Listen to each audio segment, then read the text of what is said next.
Hi guys, it's Christine. I'm sorry about the last live stream. The audio didn't seem to work. If you're listening, can you leave a comment in the chat just to let me know if the audio is working?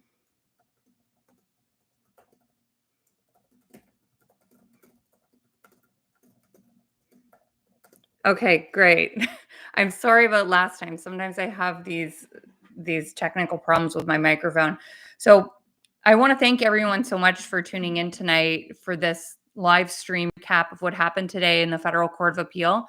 Today was our first of a two-day hearing, the first day of a two-day hearing in the appeal of the legal challenge to Trudeau's Emergencies Act. And I want to thank you for paying attention because I know there's a lot going on in the world right now, with tariffs, with wars, with inflation, with so many things happening. And I want to thank you for still paying attention to this case because this is a once in a generation case about civil liberties. And it's about the first time ever that this extraordinary law, the Emergencies Act, that it was used, and it was used in response to a domestic protest about a public policy from our federal government. This law, the Emergencies Act, replaced an old law, the War Measures Act, because the War Measures Act had been badly abused. So I don't want anyone to forget about our civil liberties. So to the hundreds of you who tuned in to the hearing today, I want to thank you so much for paying attention and for supporting the work that we do at the CCF. So thank you so much. And all of you who sent me personal emails wishing us luck, thank you so much. It really means a lot to us to get this encouragement because we got a lot of backlash for doing cases like this, and so we really appreciate all of the supportive messages from everyone. So we were in court today and there was a link to watch everything that happened, but if you weren't able to watch today because you were working, you're busy doing something, I got you. I'm going to tell you what happened in court today. I've got all the details. So just for the background, this was the legal challenge to Trudeau's use of the Emergencies Act in response to the 2022 Freedom Convoy. That was a protest that was pretty noisy, and protesters were in Ottawa. They were at borders across Canada. They were mad. They didn't want to leave their protest. They were upset about a new vaccine mandate for cross-border truckers. And also they were, generally mad about COVID restrictions that had gone on and on and on and on, and they just seemed to never be ending. And honestly, a lot of people were mad, uh, and they understood, even if they weren't involved in the protest, a lot of people understood why the convoy protesters were mad and wanted to have these demonstrations, even if they maybe didn't agree with all of the methods deployed by protesters, like blocking roads and border crossings. A lot of us understood why these protests were happening and why people were mad. So in response to these protests, the Trudeau government, really freaked out. They issued a proclamation declaring a public order emergency under this law, the Emergencies Act. And this gave them the power to essentially create new criminal laws without needing to pass them through Parliament. And they created two types of special measures: the assembly measures and the economic measures. Now, the assembly measures, to remind everyone, they banned protests that could, quote, reasonably lead to a breach of the peace. And it also banned traveling to those assemblies or materially helping with those assemblies. And if you violated one of those regulations and went to one of these protests, you could be penalized up to $5,000 and up to 5 years in jail. So these were pretty serious penalties that the government just created with the snap of a finger. Now, the financial measures, they required banks to freeze accounts and report to the RCMP if personal financial information about people they had reason to believe were, quote, a designated person. And a designated person was someone who either engaged directly or indirectly with those prohibited protests. So when these measures were announced about 2 years ago now, in February of 2024, we at the CCF immediately announced that we would be suing the government. We believed that the threshold to use the Emergencies Act was not met by any of this, and that the creation of those regulations was unconstitutional. So we brought what's called a judicial review of the cabinet and the prime minister's decision to invoke the law and to create those new regulations. Now, our case was combined with another legal case brought by another group called the Canadian Civil Liberties Association, as well as cases brought by some individuals who were directly affected by the regulations, for example, people who had their accounts frozen, and by a group called the Canadian Frontline Nurses. We argued that first challenge in Ottawa at the federal court in early spring of 2023. And then in 2024, Justice Mosley of the federal court announced his decision, and we had really won. Like, he found that the threshold to invoke the act wasn't met, that cabinet's decision to invoke was not reasonable. That word is going to be important.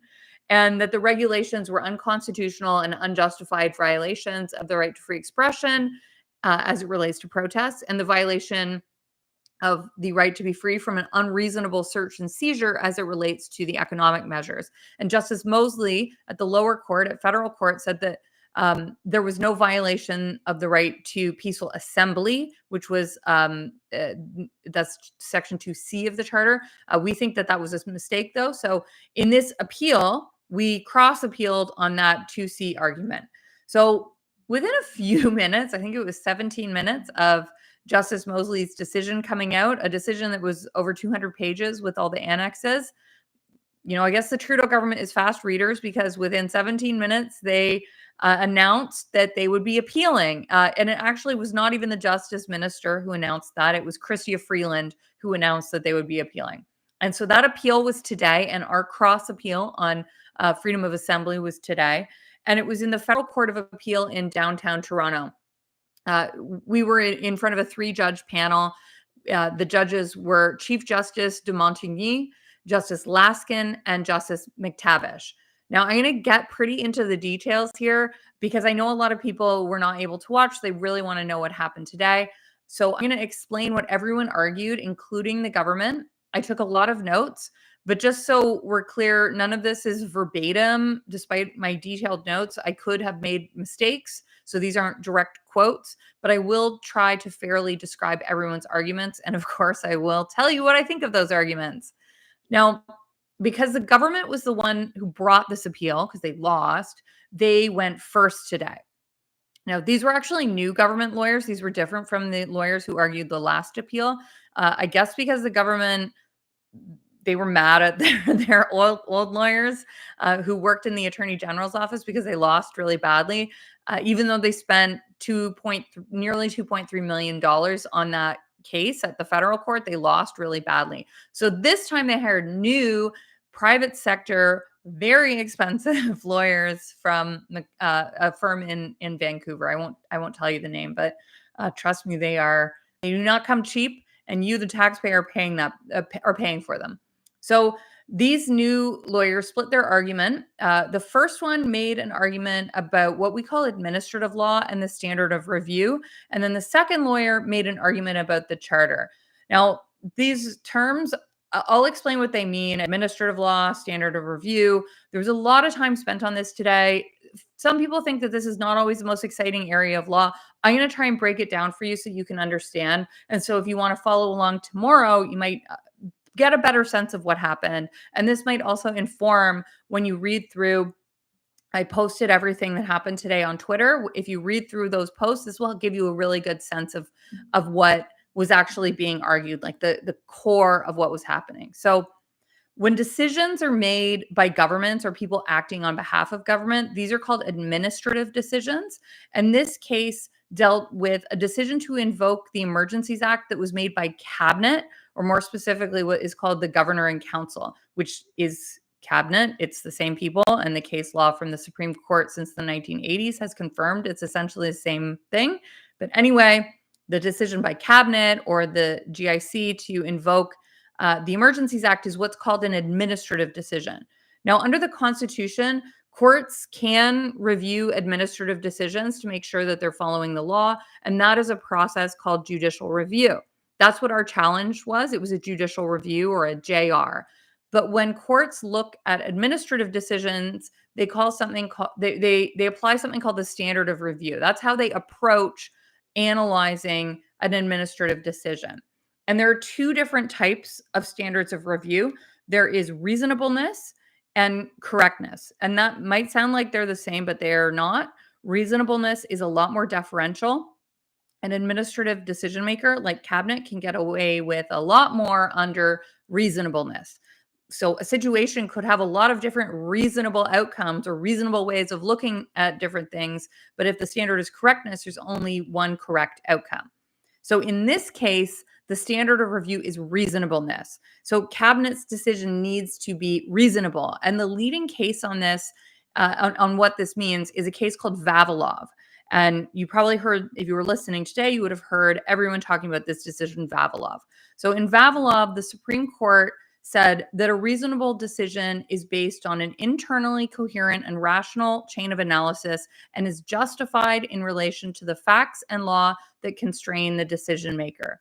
So the first lawyer for the Attorney General today spent a lot of time talking about what reasonableness requires under Vavilov. And the main thrust of his argument on reasonableness is that Justice Mosley of the lower court did not apply the reasonableness standard that's required by Vavilov. He said that this standard required Justice Mosley to start with cabinet's reasons for invoking the Emergencies Act. And those reasons are apparently supposed to be laid out in this 13-page document that was tabled by Parliament 2 days after they invoked the act. And that document is called the Section 58 explanation. Now, I have my thoughts on this explanation. I basically think it is a trite recitation of the statute itself, followed by a list of things that had happened and already been resolved, like the discovery of weapons in Coutts, which led to arrests before this explanation was even tabled, and was all in hand when the declaration of the emergency was happening. And the Section 8 Section 58 explanation also had a big focus on the economic impact of protests, which of course they had economic impacts, but that's just not part of the standard for using the Emergencies Act. Anyway, that's what the Section 58 explanation is. And the Attorney General's lawyer said that Justice Mosley needed to start with that, with cabinet's reasons.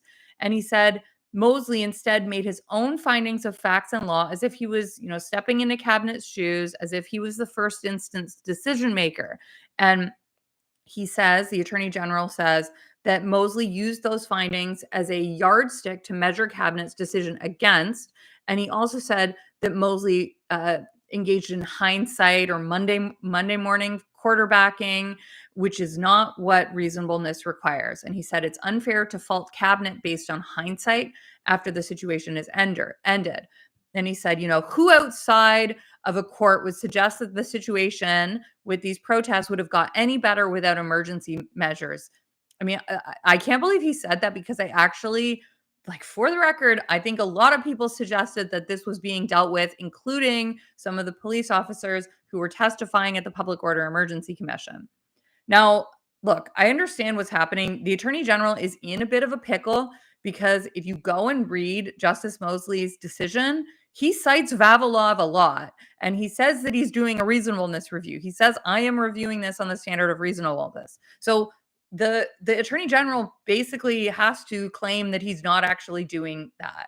So they say that Mosley said all the right things. He cited Vavilov, but he didn't actually apply it. Essentially, they say Mosley is doing a correctness review disguised as reasonableness. He's not being deferential enough to Justin Trudeau and his cabinet.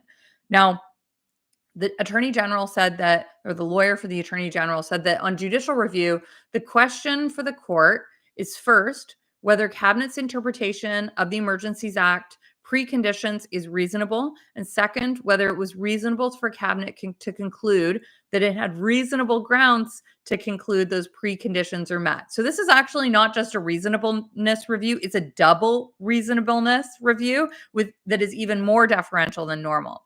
Now, the Attorney General in these arguments paid a lot of attention to Coutts and really played up how dangerous the convoy was, which I think is because the actual evidence is that there was no concrete proof of violence. The only thing was Coutts, which was all dealt with as the emergency was being declared. So the Attorney General paid a lot of attention to Coutts. Now, as we know, the day that the Emergencies Act was invoked, the RCMP had seized a cache of weapons, ammo, body armor that had been marked with this diagonal on symbol.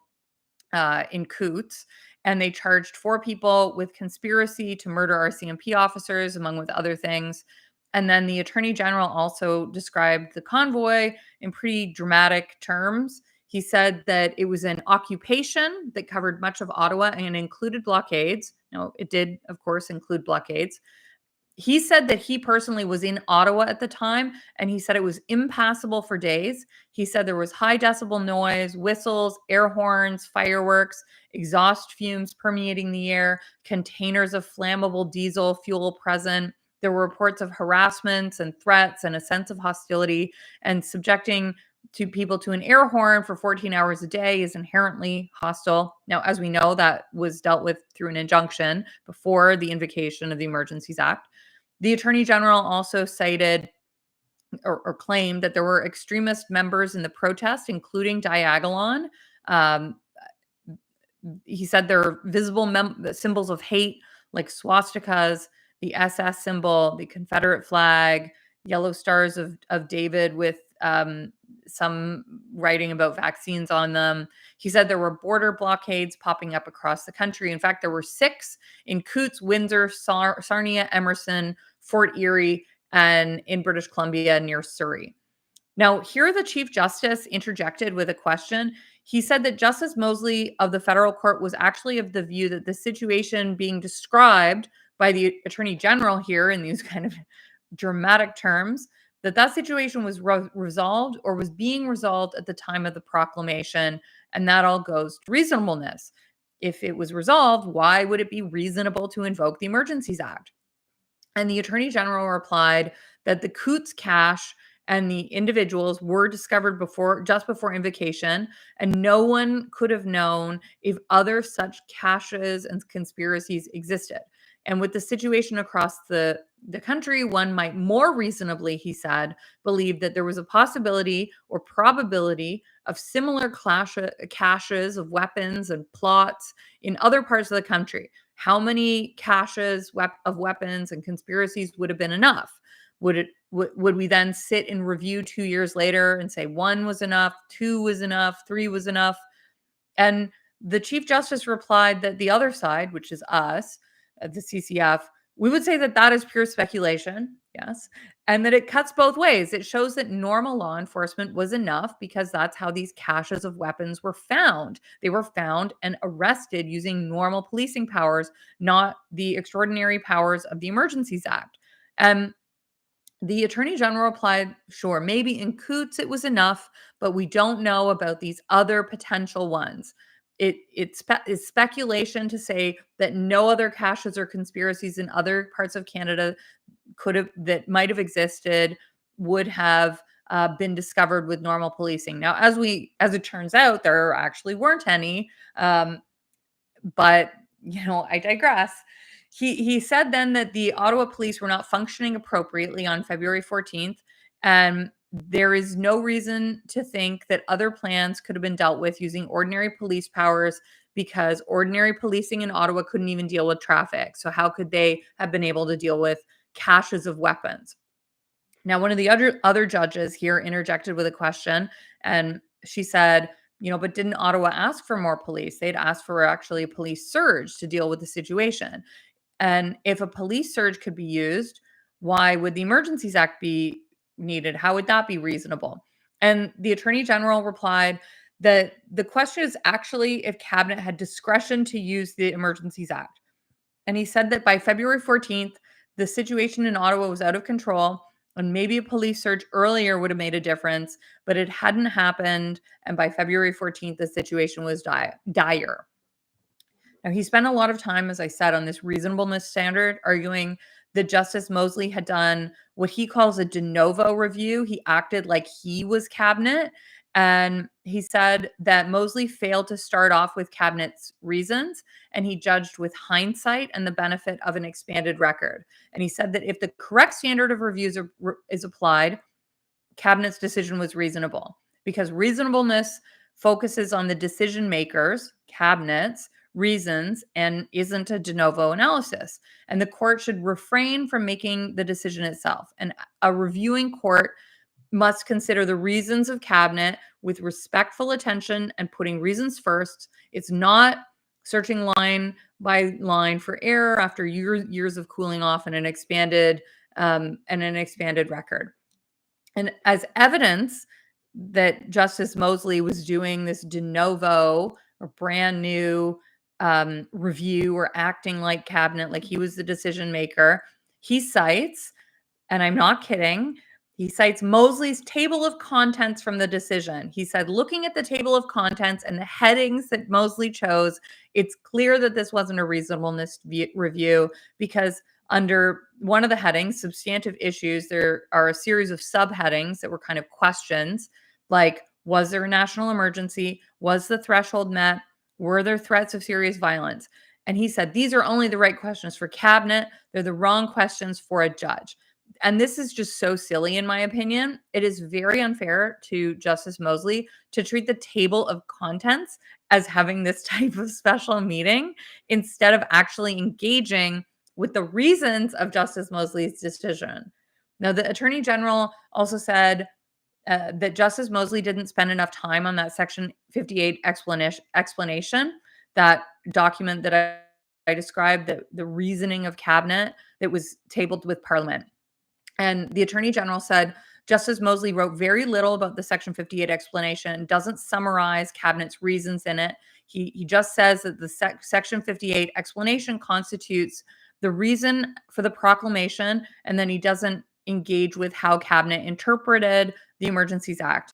Again, I think this is a weird and unfair criticism of Justice Mosley because the whole issue with the Section 58 explanation is that it's a trite statement of law with zero interpretation done by cabinet, and then just a list of things that are not even part of the Emergencies Act threshold, like economic harm.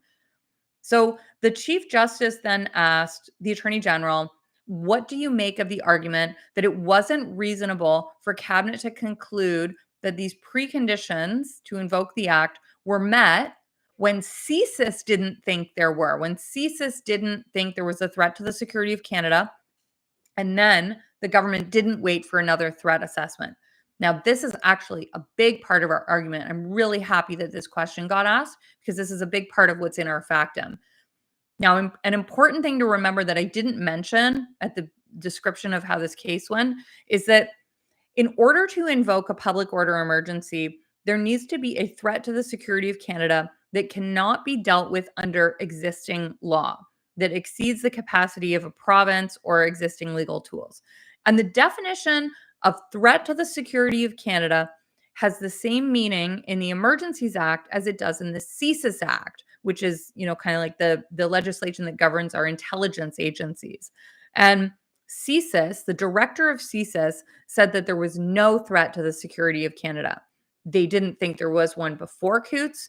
They didn't think there was one after Coutts. The threat level didn't change with that new information. So the Privy Council office, after having CSIS's threat assessment, said that they would give the Prime Minister, Justin Trudeau, another threat assessment, but they never did. If there are different inputs for how cabinet interprets the Emergencies Act, which I don't concede, they didn't even have those inputs. So on what exactly are they basing the decision that there was a threat to the security of Canada if it's not CSIS's assessment and it's not their own assessment? And I'm happy that the Chief Justice really honed in on this. Now, the Attorney General had to answer, and he said that cabinet isn't subject to CSIS's decision, and there is reasonable debate about whether threats to the security of Canada takes on the same meaning when it's incorporated from the CSIS Act into the Emergencies Act. The definition is interpreted in the context of the statute. So the definition in the CSIS Act is incorporated into a lot of different acts, I think 12 different acts. And he says it would be strange if no matter the statutory context, you have to go to another piece of legislation to understand the definition and then ask what CSIS thought. So the Chief Justice then said, But then there would be 12 different interpretations of the same words, which is like not reasonable. Like that's not how statutory interpretation works. And the Attorney General said that's because there should be these 12 different interpretations because they're interpreted in harmony with their own legislation. And alternatively, you need to go back to the other statute, the Emergencies Act, and interpret it in that context. But that's not even our task, according to the Attorney General. So the Chief Justice said, but the only thing they had before them was the CSIS assessment. CSIS is an expert in threat assessment and intelligence. This was their only information, and they didn't even wait for a second opinion, even though they said they did. So isn't that troubling? That's what the Chief Justice said to the Attorney General. And the Attorney General said it's not troubling enough to impact the reasonableness review. It was open to cabinet to form its own assessment in the context of this rapidly evolving situation about what threat to the security of Canada means and determine whether there were reasonable grounds to believe that that definition was satisfied. I do not think that this exchange went well for the Attorney General. Now, the Attorney General said, might it have been better to wait for that threat assessment? Maybe. You could wait and wait and wait, though. And we could sit here years later with volumes of documents and some of Canada's best lawyers. By that, no joke, he means the amazing constitutional scholar and barrister that represents us, Sujit Chowdhury, and our incredible criminal defense lawyer, Janani Shanmugatnathan. So yes, we do have some of Canada's best lawyers. And he said that they can sit here and poke holes in anything and say anything that and say, things could have been done better or differently, but that's not the task of the reviewing court. And it would be unfair to cabinet and to the real world decision making that had to happen very quickly in a situation that was getting out of control. We know that there were 6 border blockades, but was there any reason to think they would end at 6? Was there any reason to think the situation in downtown Ottawa would get better? The Ottawa police were not functioning appropriately relative to the problem at hand. You can wait, ponder, investigate, but the standard isn't perfection. It's a belief on reasonable grounds that the standard is met and a review of that decision for reasonableness. Now, this is just kind of like catastrophizing, this thinking where like things could always be worse. Nothing is ever going to get better. Everything's going to get worse. There are 6 blockades, so there could be 12 tomorrow without having any evidence of that. That's just not reasonable. Now, remember I said there were other criteria for invoking the Emergencies Act, and one of those criterion is that the situation needs to exceed the authority of a province or existing legal tools. This is what we call the last resort clause. Well, the Attorney General says that on this last resort clause, Justice Mosley reached his own conclusions. Justice Mosley said tow trucks could have been compelled and more police could have been dispatched and leadership could have been better, but that Mosley's task was not to make those findings in the bright light of hindsight. His task was not to debate the possibility of a failure of leadership. His task was to review for reasonableness. And when Mosley says, according to the Attorney General, that the Section 58 explanation was something debatable, he said that is tacit acknowledgement that it was reasonableness because it is that it was reasonable because it's debatable. Now, Justice Laskin asked about this double reasonableness or double deference claim that the Attorney General made. He said, how does double deference square with the idea that the Emergencies Act was supposed to be learning from the lessons of the War Measures Act and require much more of government before an emergency could be declared? The Attorney General replied that it was not for Mosley to consider this, but Cabinet to consider this. And Cabinet could have considered the constraints in the Emergencies Act as informed by the War Measures Act and what Parliament requires of them, Cabinet. But I disagree. I think we do look at statutory history. That's part of the role of the court. And the Attorney General then argued in the alternative, even if you do want to look at that there is a big gap between the War Measures Act and the different interpretations of the Emergencies Act being argued here, that we at the CCF just go too far.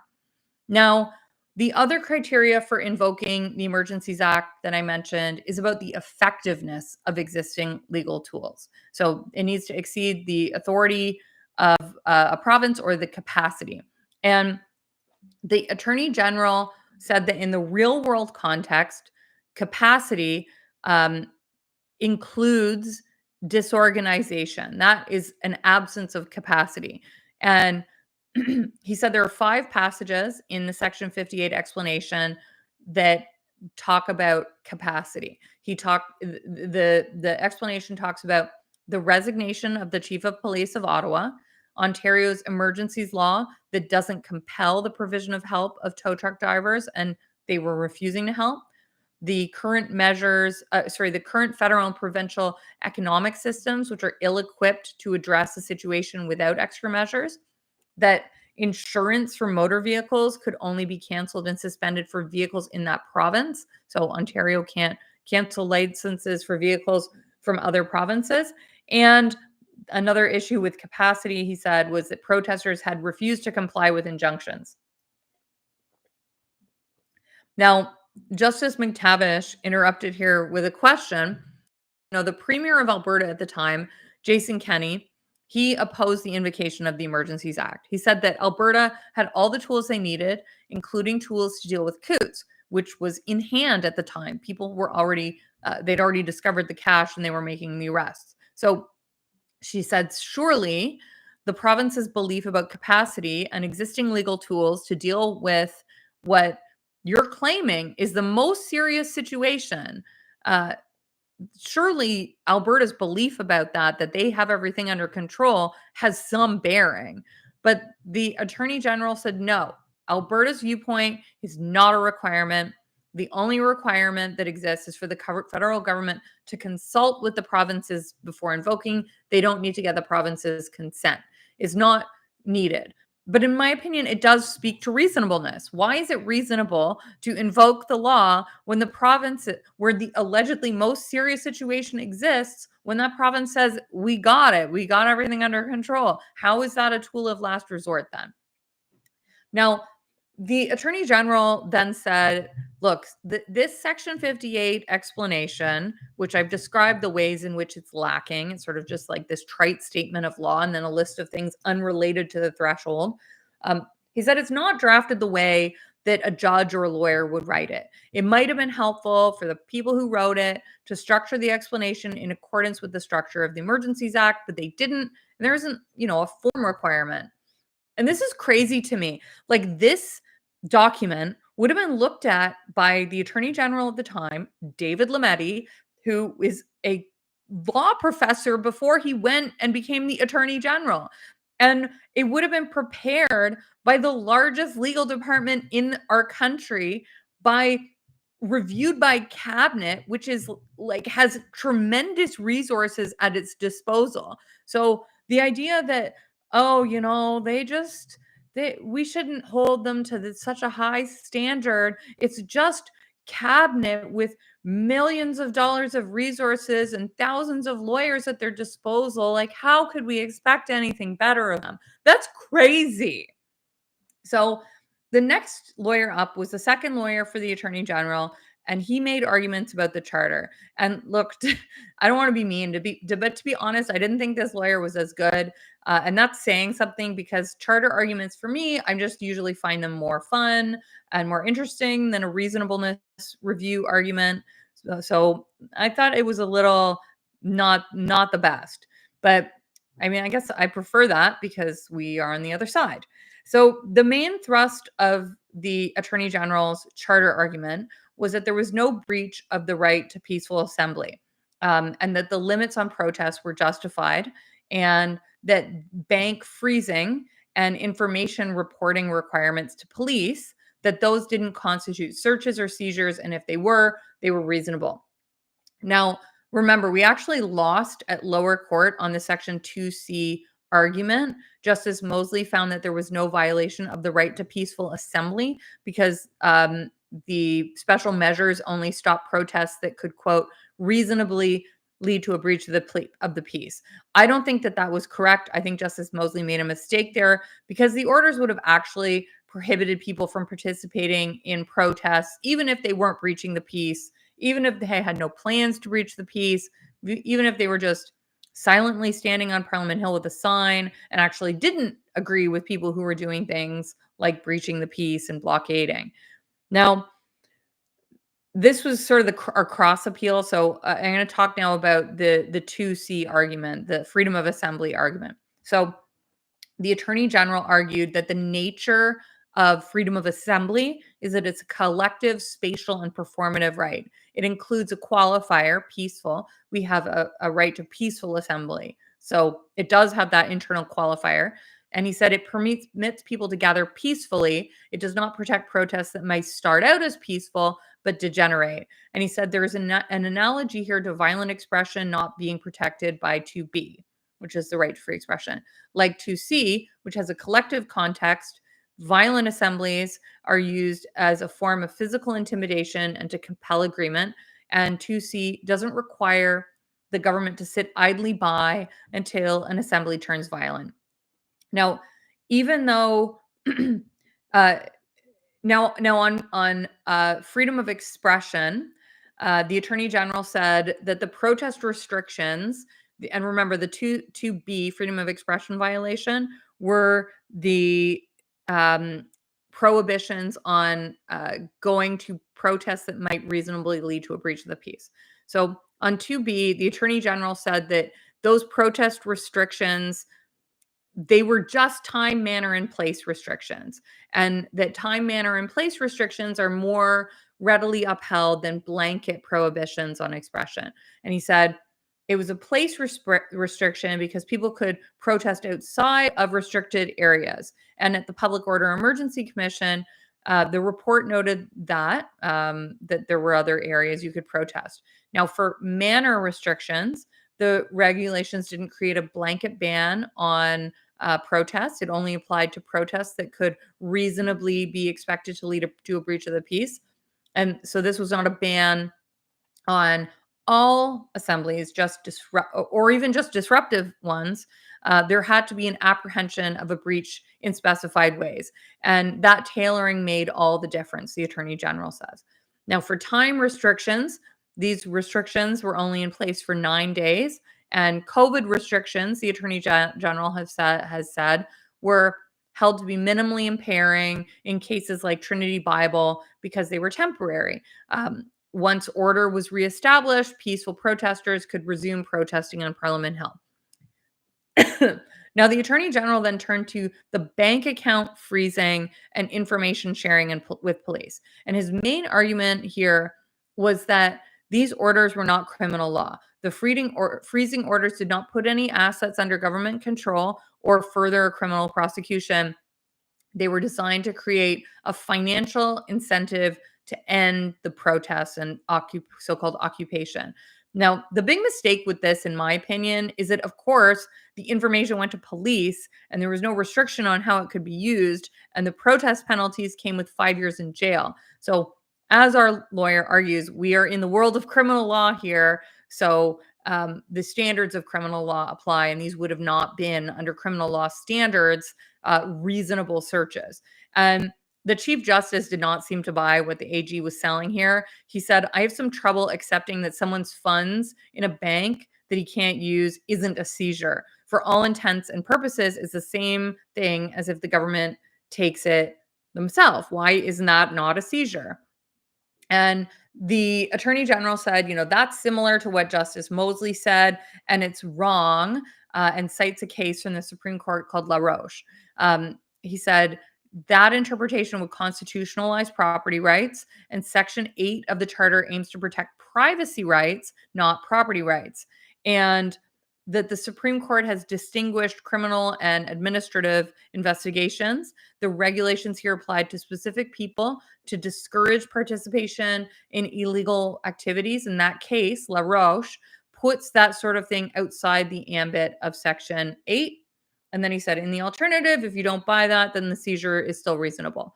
Now, the Chief Justice followed up here and he said, how is this reasonable? There was no reviewing procedure here at all. If you had your bank account seized, you had no recourse. And the Attorney General conceded no, not for these economic orders because they were made in a fast and evolving situation, but there was a continuing duty on the financial services providers to see if people were still on that designated persons list. And only one person in this case had their account frozen, and it was for 4 days. And all the accounts were unfrozen after 6 days. So if there was any search, it was reasonable. I do not think that this went well for the Attorney General. Basically, on the criminal law standard, there's no way any of this is reasonable. And we argue that we are here in the world of criminal law. I mean, these things come with a penalty of 5 years in prison. Now, then we took a break for lunch. I had a chicken salad and a tea, and I had to rest my hands from taking all of these notes. I had a very lengthy thread on Twitter where I laid all of this out. I'm just going to have a sip of water.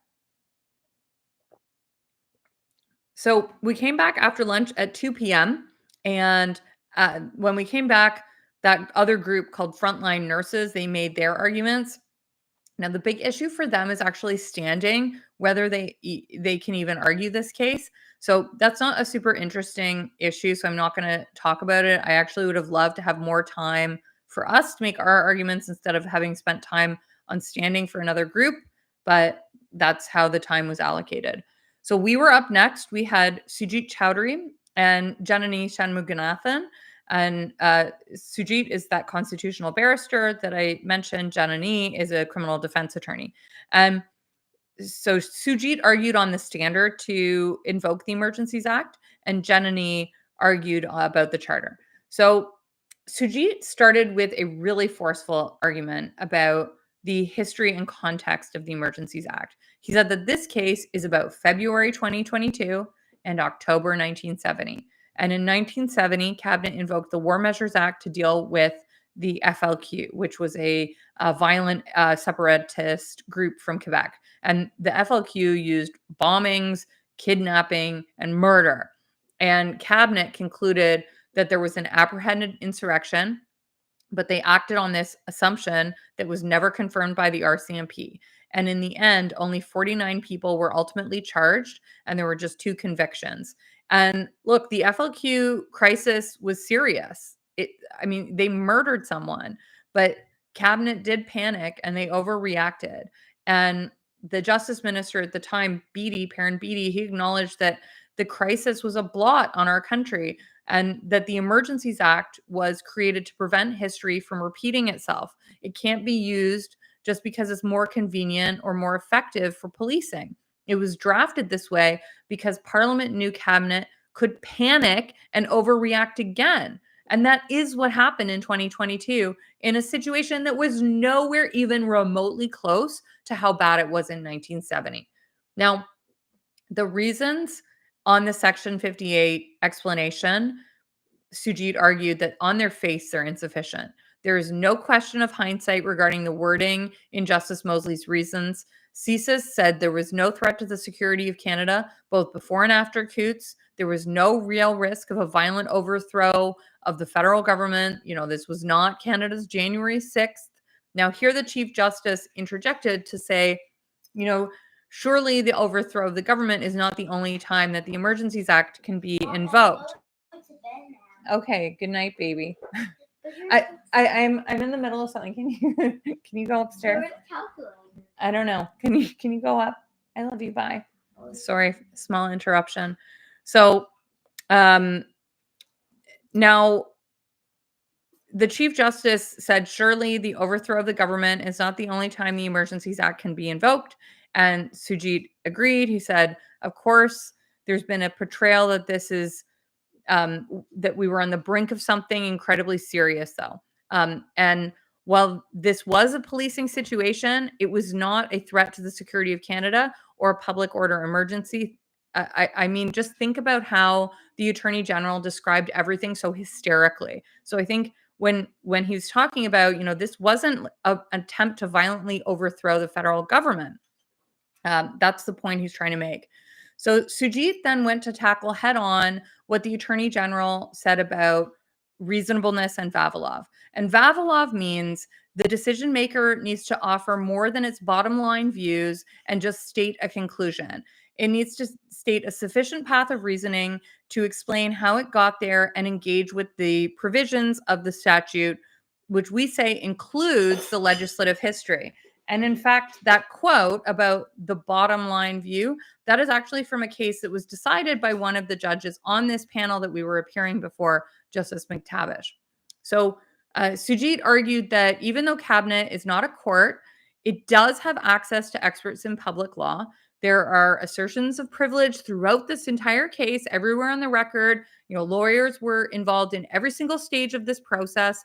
And under Vavilov, it makes no difference if the decision maker is, just a frontline immigration officer or if the decision maker is cabinet. They are both exercising delegated authority. If asking cabinet to interpret a statute is hindsight, then that incentivizes willful blindness. Now, the Emergencies Act has exacting standards that constrain cabinet. The Emergencies Act precisely circumscribes power, and the whole point of the Emergencies Act is to require this. When you compare the Emergencies Act and the War Measures Act, it becomes even clearer. Cabinet could invoke the War Measures Act if there was a real or apprehended insurrection without defining those terms. Cabinet's determination was just conclusive evidence. Now, if you compare that to the Emergencies Act, there's bells and whistles everywhere. The Emergencies Act have several provisions that replace the entire process. There are exacting and demanding standards, many of which don't even have an analog to the War Measures Act, like the last resort clause. There is no comparable provision in the War Measures Act. And then he turns to the threat to the security of Canada, which is incorporated from the CSIS Act and based on advice. And that incorporation was based on advice from a special commission called the MacDonald Commission that looked into the abuse of the War Measures Act and specifically recommended the incorporation of the CSIS definition because that definition had just been passed by Parliament and had been thoroughly vetted.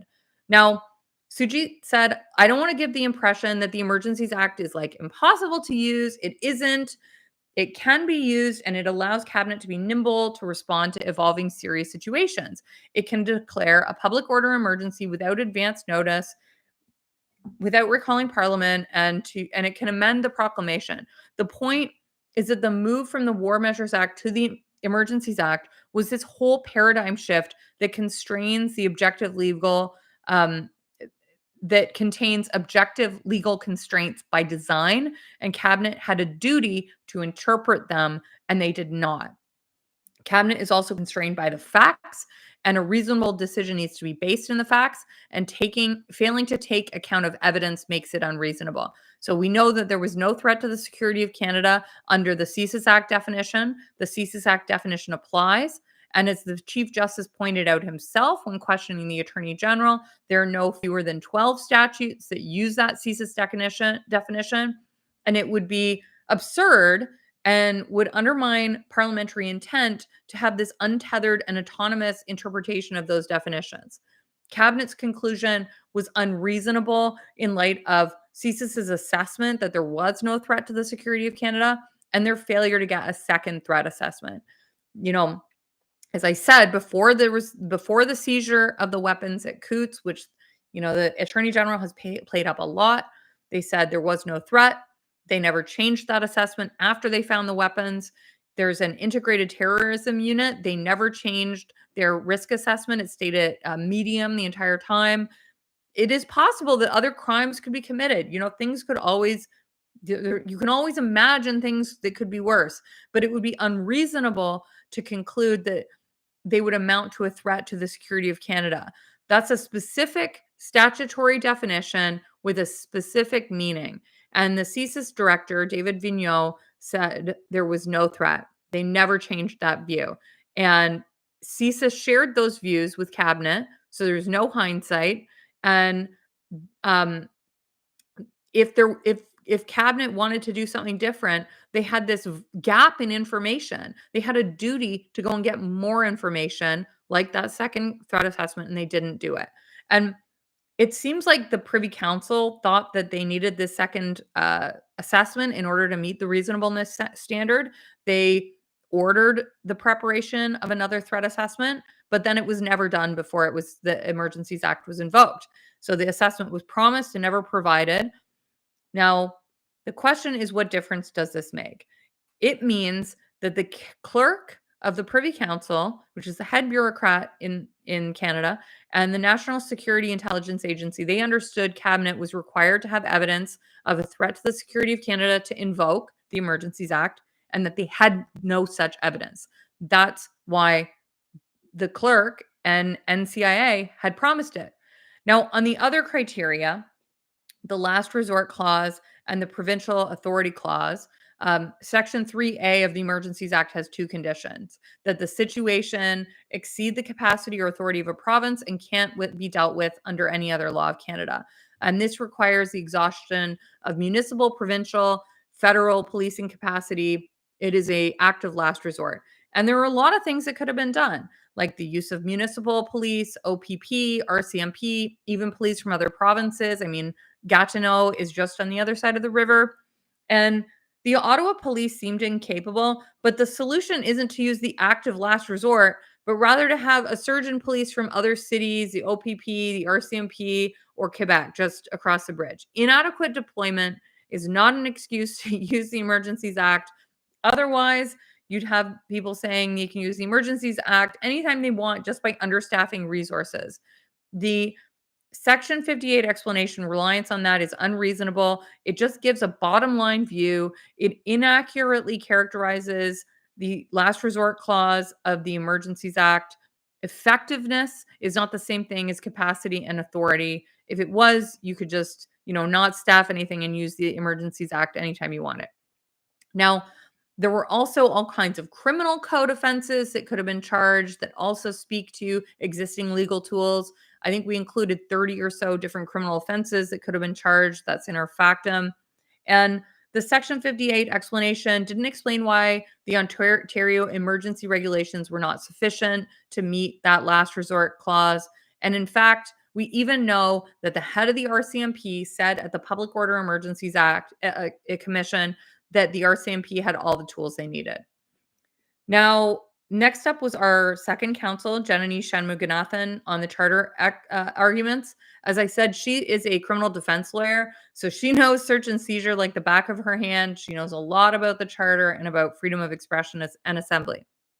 Now, she opened by saying that the Attorney General wants the court to focus on blockades, but the focus on blockades is misplaced because the regulations and the prohibiting protests and the economic orders freezing bank accounts, they didn't just focus on blockades. Those regulations captured people who had nothing to do with blockades. They captured a person who was peacefully standing on Parliament Hill holding a sign in silence. The question in this case isn't about constitutional protection of blockades. It's if the government went too far in criminalizing people who were not blockading, who were not helping blockades, and may even have disagreed with the blockades. It doesn't get any more criminal law than the state depriving you of your liberty, which they could hear for 5 years. Now, Janani explained here, as I mentioned before, that we are in the world of criminal law. She described how these regulations affected ordinary people. She breathed life into these, black and white words of the regulations. She said they prohibit participation in an assembly that could reasonably lead to a breach of the peace, which captures blockades. But as I said, someone peacefully holding a sign. It prohibits someone who has no intention of blockading from traveling to an assembly where no one else is blockading either, but they could start. It also prohibited someone from buying fuel for blockading, fair, but it also applied to someone who e-transferred $2 to someone so they could buy a coffee while they peacefully stood on Parliament Hill with a sign. Now, the regulations had enforcement provisions that allowed for prosecution if you failed to comply, and those included fines, as I mentioned, of up to $5,000 and up to 5 years in prison. This is criminal law. And what the regulations did was create new criminal offenses with the threat of going to jail. And there is no escaping this fact. As much as the Attorney General may want to tell us these are just administrative penalties, they are obviously in the realm of criminal law. They are an obvious breach of Section 2B of the Charter. The protection to express yourself standing and holding a sign is very clearly expression. So she also explained that the regulations violated Section 2C, freedom of assembly.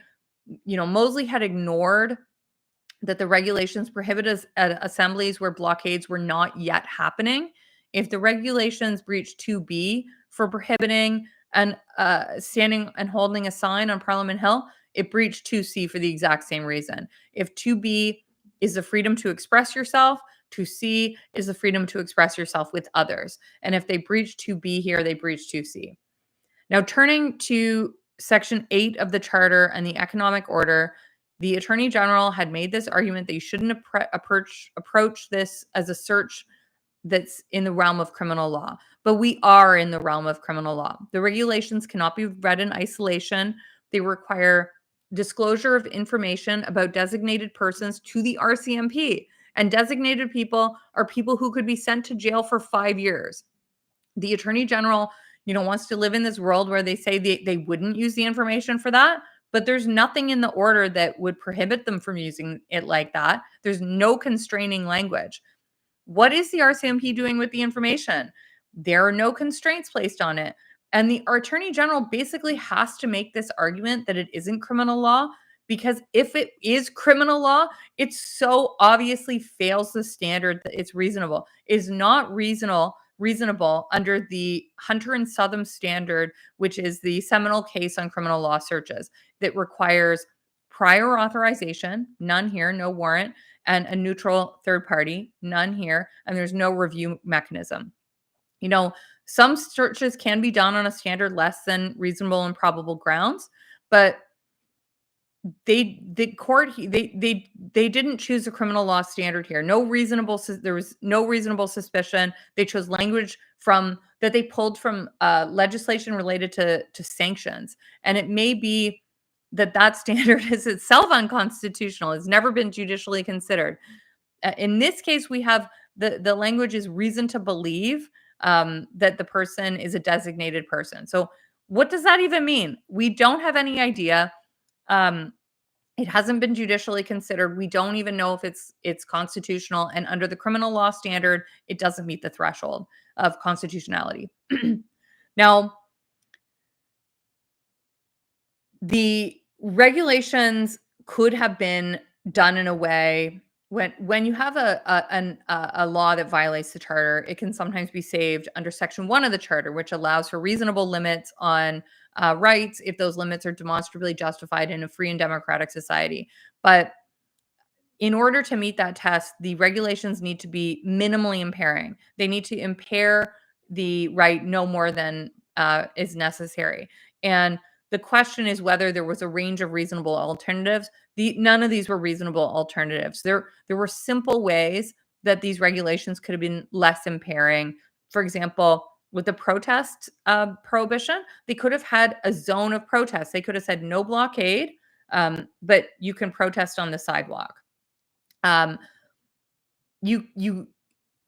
actually existing case law on that, and the measures applied across all of Canada. They applied in Ottawa, they applied in Iqaluit, and they could have just applied the regulations to the actual geographic area where the issue existed. Jen and E argued that the charter exists to protect the little guy who wants to protest on Parliament Hill, which is a normal thing that happens all the time. And instead here, what the government did was they took a sledgehammer approach that was not minimally impairing and absolutely cannot be justified under the charter. So that was it for today. I hope you enjoyed my recap. I know it was very detailed, but for those of you who couldn't watch, we were in court from 9 a.m. until 4 o'clock. So to get this done in an hour was, it was something to catch it all.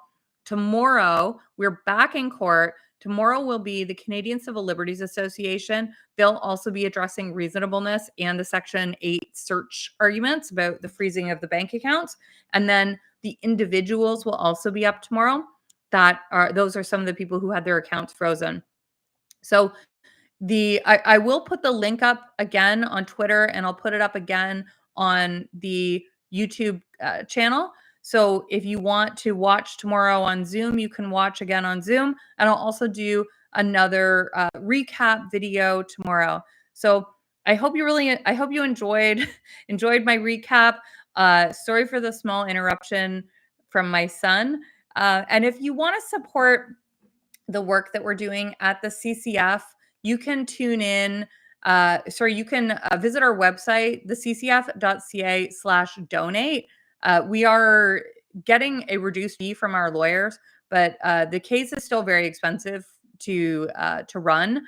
Not as expensive as the government, who is spending millions of dollars on it, but we are small and nimble, and we couldn't do this without the support of everyone out there who supports us financially, as well as is just sending us prayers and good vibes. So if you do have a desire to help us with a financial gift, you can visit theccf.ca/donate, and you can direct your donation specifically to this case. So thanks everyone for tuning in, and I'll see you tomorrow.